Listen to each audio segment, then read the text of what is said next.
নমস্কার, কেমন আছেন সবাই? আশা করছি সবাই ভালো আছেন। আমরাও খুব ভালো আছি।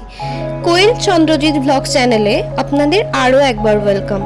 চলুন ভিডিওটা এখান থেকেই শুরু করি।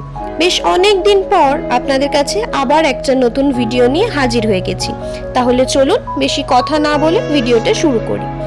গত 14ই জুলাই আমার জন্মদিনের পরের দিন আমরা বেরিয়ে পড়েছিলাম ডায়মন্ড হারবার নদী দেখতে যাওয়ার উদ্দেশ্যে। তো রাস্তায় বেরিয়ে সেইভাবে কোনো ভিডিও করতে পারিনি, কারণ প্রচণ্ড বৃষ্টি হচ্ছিল এবং আমরা সেই দিন বাস জার্নি করেছিলাম, সেই জন্য। তো বাস থেকে নেমে পড়েছি এবং তারপরেই আমরা ঢুকে পড়েছিলাম।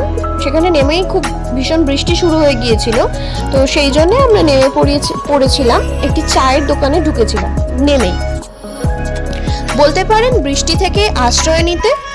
এবং অনেকক্ষণ বাসে বসে থাকার কারণ একটু বড় হয়ে গিয়েছিলাম, তো সেই জন্য একটু চা খেয়ে রিফ্রেশমেন্ট করে নিলাম আর কি। তো আমি প্রথমবারই গেলাম ডায়মন্ড হারবার নদীতে। তো চাটা খেয়ে আমরা একটুখানি নদীর পাড়ে বসেছিলাম, একটু ফটো তুললাম। তারপর আমরা চলে গেলাম একটা হোটেলে ভাত খাওয়ার জন্য। তো ভাত অবশ্যই খেয়েছি, পেমেন্টটাও খুবই বেশি অঙ্কেই করতে হয়েছে, কিন্তু খাওয়ার কোয়ালিটিটা যা ছিল আমি সেই জন্য আর কোনো ভিডিও দিলাম না, এতটাই বাজে কোয়ালিটির খাবার খেয়েছি। তো যাই হোক, সেসব বলে তো কোনো লাভ নেই।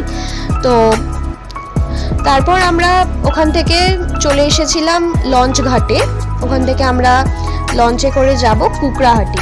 হঠাৎই প্ল্যান হলো, আমার হাজব্যান্ডের এক বন্ধু থাকে ওখানে, তো ওই দাদার বাড়িতেই আমরা যাব। তো এই জন্যে আমরা লঞ্চে উঠেও গিয়েছি, ওখানে অপেক্ষা করছিলাম লঞ্চের জন্য। তো এই যে লঞ্চে উঠে গেছি, এরকম লঞ্চ আমি প্রথমবার দেখলাম। আর আরেকটা মজার বিষয় জানেন, লঞ্চের মধ্যে দেখি ফোনপে ঝালমুড়ি, বেশ ভালোই। তো যাই হোক, তারপর লঞ্চ থেকে নেমে পড়েছি ওই কুকড়াহাটি ওখানে। তো ওখান থেকে তারপর চলে গিয়েছিলাম ওই দাদার বাড়ি। সেখানে গিয়ে আর কোনো ভিডিও করা হয়নি, আর তারপরে ফেরার পথেও সেই অর্থে কোনো ভিডিও করিনি। তো যাই হোক, কিছু ফটো আপনাদের সাথে শেয়ার করলাম। যদি ভিডিওটা কিছু ভালো লেগে থাকে অবশ্যই লাইক করবেন, কমেন্ট করে জানাবেন। আমার যদি কোনো ভুল ত্রুটি হয় অবশ্যই শুধরে নেওয়ার চেষ্টা করব। সকলে ভালো থাকবেন, সুস্থ থাকবেন, দেখা হবে নতুন কোনো ভিডিওর সাথে। তাহলে আজ এই পর্যন্তই। সকলে ভালো থাকবেন, সুস্থ থাকবেন, দেখা হবে নতুন কোনো ভিডিওর সাথে। বাই।